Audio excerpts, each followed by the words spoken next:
시간에는 항상성 조절에 대해서 공부하도록 하겠습니다. 자, 항상성이란 무엇인가? 항상성은 뭐? 항상 일정한 성질을 유지하는 거. 자, 이것을 우리는 항상성 조절이다 라고 얘기하는데, 자, 우리 몸에서 항상 일정하게 유지되어야 되는 것이 대표적으로 세 가지가 있습니다. 첫 번째는 혈당량, 두 번째는 체온, 그리고 세 번째 수분량 있습니다. 이 세 가지에 대해서 하나하나 공부하도록 하겠습니다. 자, 먼저 혈당량에 대해서 공부하도록 할게요.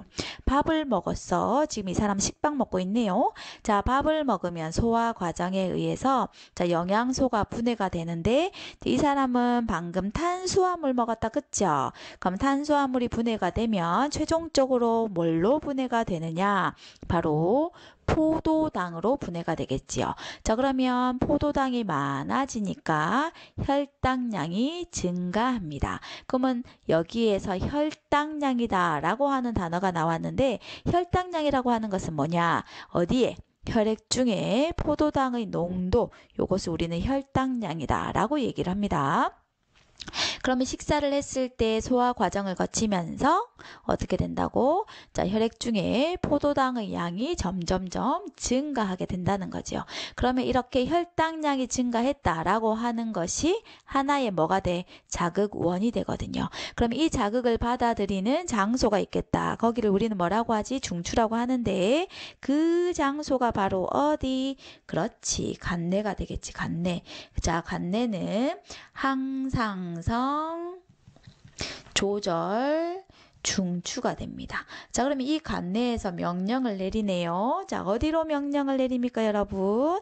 바로 이자에 명령을 내립니다. 그럼 이 이자는 하나의 내분비샘이기 때문에 호르몬을 분비하는데 이 호르몬 이름이 바로 인슐린이 되겠습니다.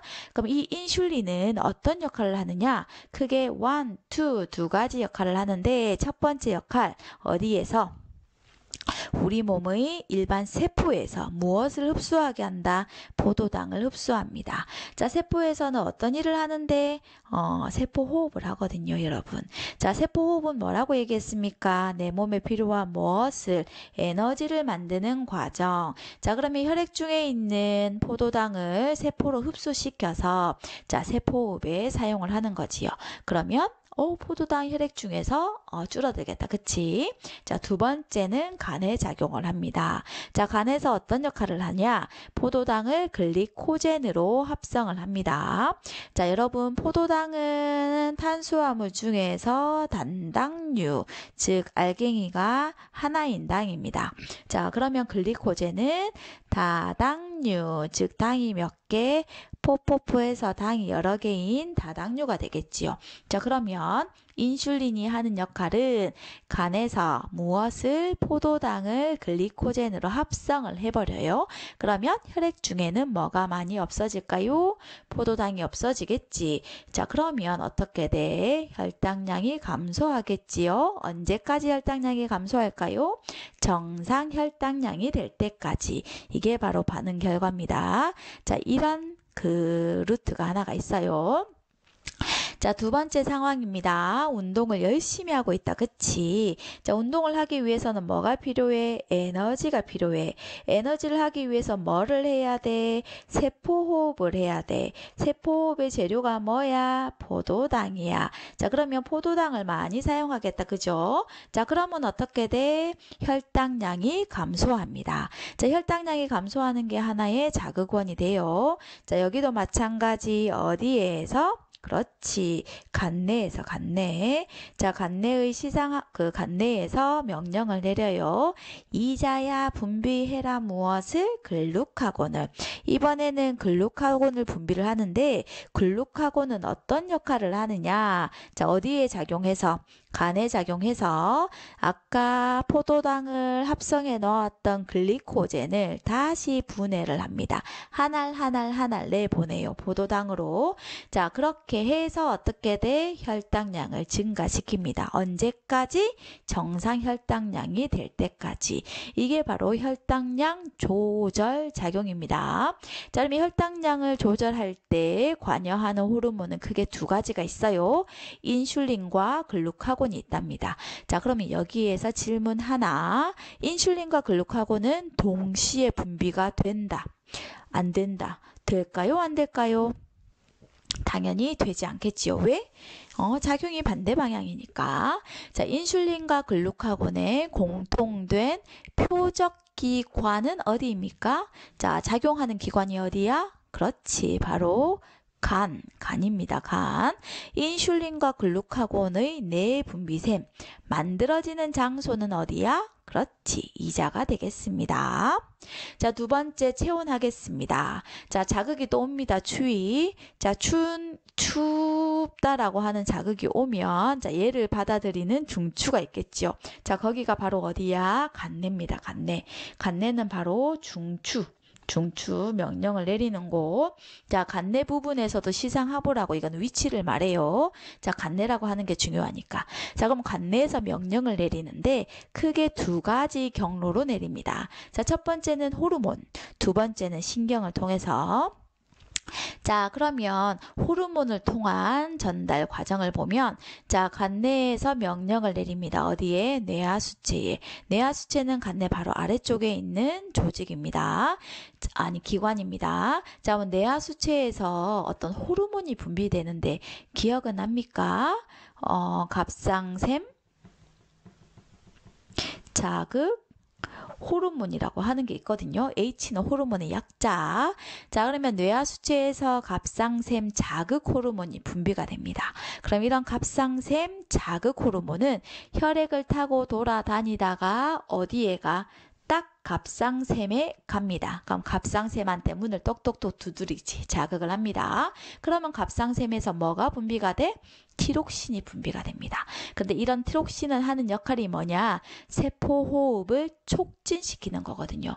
방금 얘기를 했지. 세포호흡은 에너지를 만드는 과정.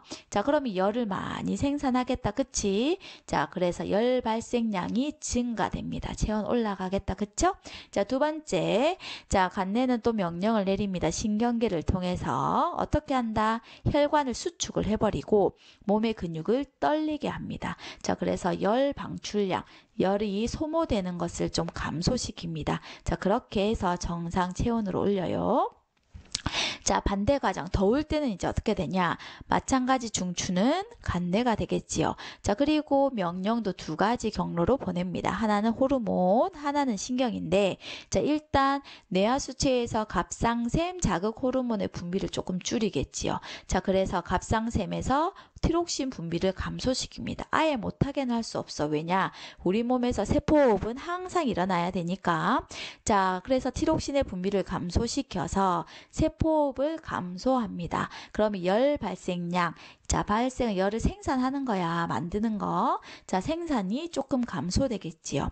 자, 두 번째, 신경을 통해서는 혈관을 확장합니다. 자, 그리고 땀 분비량을 증가시켜요. 그래서 열의 소비, 쓰는 거. 자, 요것을 증가시켜요. 그래서 체온을 낮추게 된다는 겁니다. 그럼 여러분, 체온 조절과 관련되는 호르몬 이름은 뭐라고? 그렇지, 티록신. 그러면 티록신은 갑상샘에서 분비가 되는데, 갑상샘에서 티록신을 분비해라 라고 명령을 내리는 호르몬이 누구야? 갑상샘 자극 호르몬. 그러면 이런 갑상샘 자극 호르몬은 어디에서 나와?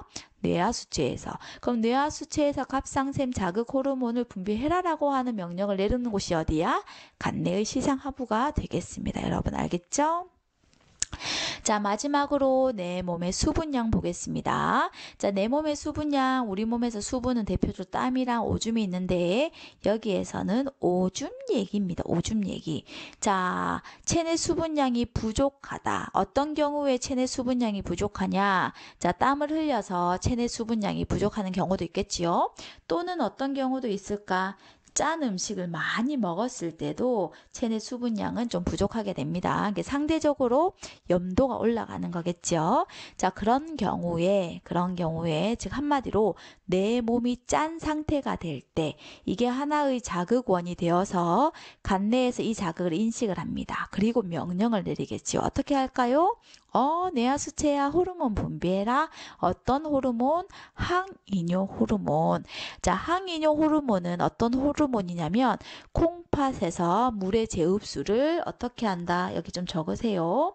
촉진시키는 겁니다. 그러면 물의 재흡수인데, 자, 이 재흡수는 어디에서 어디로? 자, 우리가 옛날에 배웠거든.